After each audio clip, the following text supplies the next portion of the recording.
Hello everyone. आज हम देखेंगे कि वेल्डिंग के बारे में किसी भी इंटरव्यू में कौन से क्वेश्चंस पूछे जाते हैं।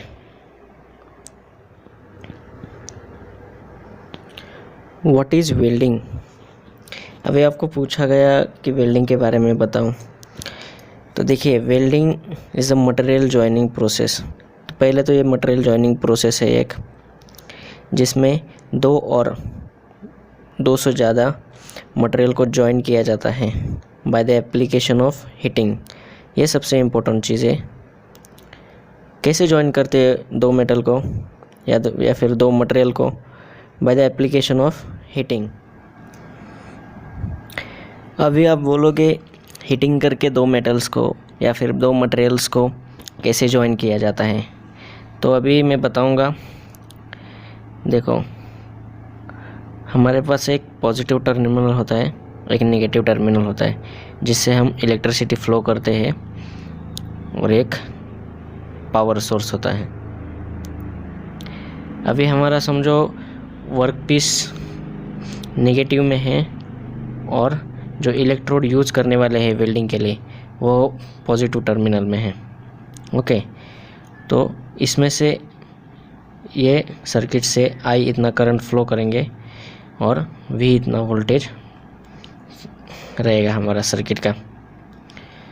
तो इसमें देखिए हमारे पास एक फार्मूला है जो हीट प्रोड्यूसिंग फार्मूला होता है इलेक्ट्रिकल सर्किट में, Q is equals to I square RT।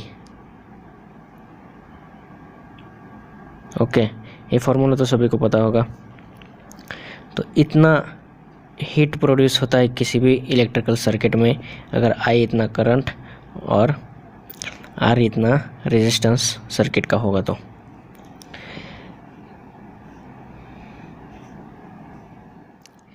अभी नेक्स्ट है, heating in welding is done at a suitable temperature और एप्लीकेशन ऑफ प्रेशर और विदाउट प्रेशर और with filler metal.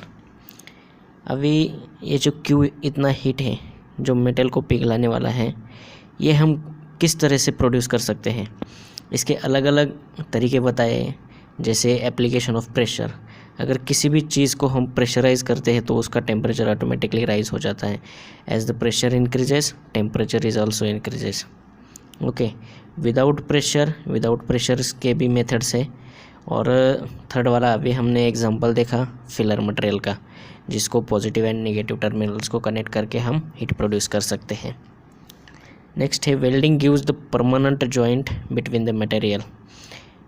Welding permanent joint produce करता है जिसको हम बाद में चेंज नहीं कर सकते। जैसे बोल्टिंग जॉइंट हो गया, जिसको हम बोल्ट निकाल कर उसको डिसमेंटल कर सकते हैं, वैसे वेल्डिंग को नहीं कर सकते। अभी वेल्डिंग कहाँ कहाँ पर यूज़ होता है उसके एप्लीकेशंस दिए हैं कुछ। ऑटोमोबाइल बॉडीज़ को वेल्ड करने के लिए, fabrication industries, railway wagons, structural works, boilers and ship building. Next है, what is pressure welding and non pressure welding. अभी देखिए, pressure welding is also known as the plastic welding. Plastic welding क्यों कहा है अभी इसको? अगर हमें दो प्लेट को वेल्ड करना है, समझो ये पहला वाला प्लेट है और ये दूसरा वाला प्लेट है, यहाँ पर दिया है ड्राइंग में, ये पहला वाला प्लेट है, ये दूसरा वाला प्लेट है, और ये जो रोलर्स है ये इसके ऊपर मूव हो रहे हैं at a particular distance, same distance पर। तो अभी ये इसके ऊपर, ये जो रोलर्स है ये इसके ऊपर प्रेशर प्रोड्यूस करेंगे, और इतना प्रेशर प्रोड्यूस करेंगे कि ये जो मटेरियल्स इसके बीच में अटका हुआ है ये चला जाएगा प्लास्टिक स्टेट में। हमने स्ट्रेस स्ट्रेन डायग्राम देखा है, इसमें प्लास्टिक स्टेट आता है यहाँ पर कहीं, तो ऐसा ये प्लास्टिक स्टेट क्यों आता है मटेरियल में? एज द लोड इंक्रीजेज उसमें डिफॉर्मेशन इंक्रीज हो जाता है। तो लोड क्या है? Pressure is equals to force upon area होता है। तो load is directly proportional to pressure. तो as the pressure increases the deformation is increases. Okay, तो ये डिफॉर्म होकर प्लास्टिक स्टेट में चला जाता है और वेल्ड हो जाता है। तो इसी को हम बोलते हैं प्रेशर वेल्डिंग, और इसको रेजिस्टेंस वेल्डिंग भी बोला जाता है। ठीक है।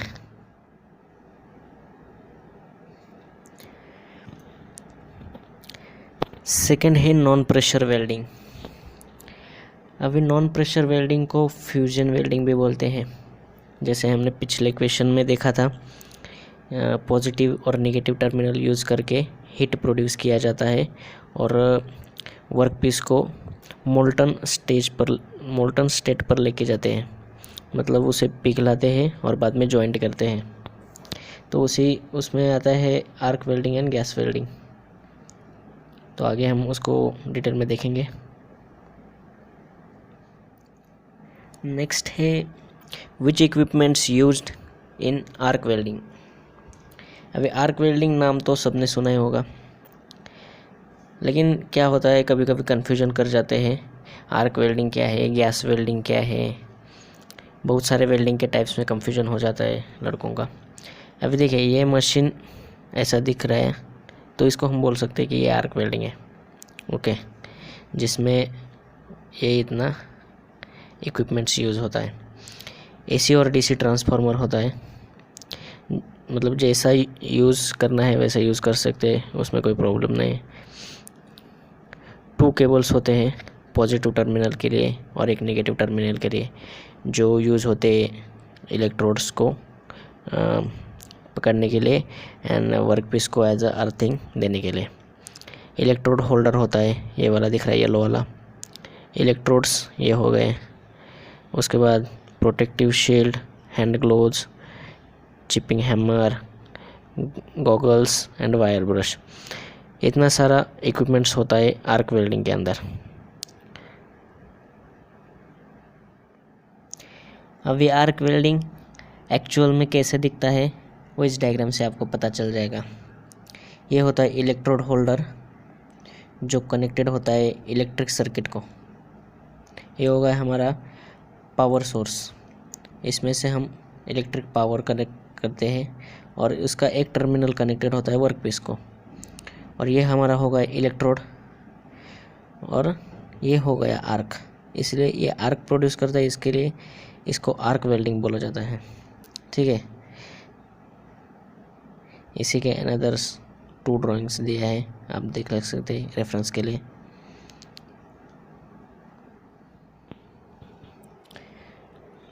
नेक्स्ट है advantages and limitations of arc welding. अभी मैन्युफैक्चरिंग एंड प्रोडक्शन डिपार्टमेंट में जो इंजीनियर जाना चाहता है तो उसको पता होना चाहिए कि आर्क वेल्डिंग के एडवांटेजेस एंड लिमिटेशंस कौन से हैं, ताकि जब वेल्डिंग को जॉब आता है तब उसको पता होना चाहिए कि कौन सा वेल्डिंग प्रेफर करना चाहिए उसको। तो ये है एडवांटेजेस, इसमें ये मोस्ट इफ़िशिएंट है, लो कॉस्ट है और joint for all commercial metals and design flexibility भी देता है। इसका लिमिटेशन पता होना काफ़ी इम्पोर्टेंट है। देखिए मैन्युअली अप्लाइड होता है तो इसको टाइम तो ज़्यादा लगेगा ही। सेकंड, मैन्युअली है तो लेबर कॉस्ट भी बढ़ेगा इसका। इसके बाद हाई एनर्जी रिक्वायर्ड होता है टू मेल्ट दी मटेरियल्स, और डिफेक्ट आ सकते हैं इसमें बहुत ज़्यादा other compare to other welding methods. Spatters, हम वेल्डिंग रॉड यूज़ करते हैं इसलिए स्पैटर्स बहुत आ जाते हैं ऐसे। ठीक है, नेक्स्ट है gas welding. What is gas welding? अभी गैस वेल्डिंग ये ऐसा प्रोसेस है जिसमें मेटल को पिघलाने के लिए जो फ्लेम जनरेट किया जाता है वो किया जाता है by the use of fuel gas. अभी ये फ्यूल गैस क्या है?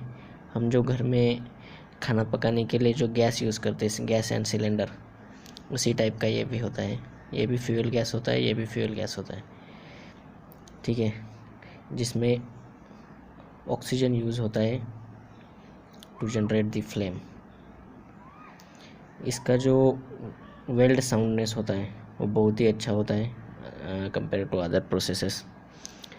टेम्परेचर होता है इसका 3300 degree centigrade. When the metal is fused oxygen from the atmosphere and the torch combines with the molten metal and form the defective weld. Weld करते समय अगर उसमें ऑक्सीजन इंटरप्ट हो जाता है तो उसमें डिफेक्ट्स आ सकते हैं, वही बताया है, ज़्यादा कुछ रॉकेट साइंस नहीं है इसमें।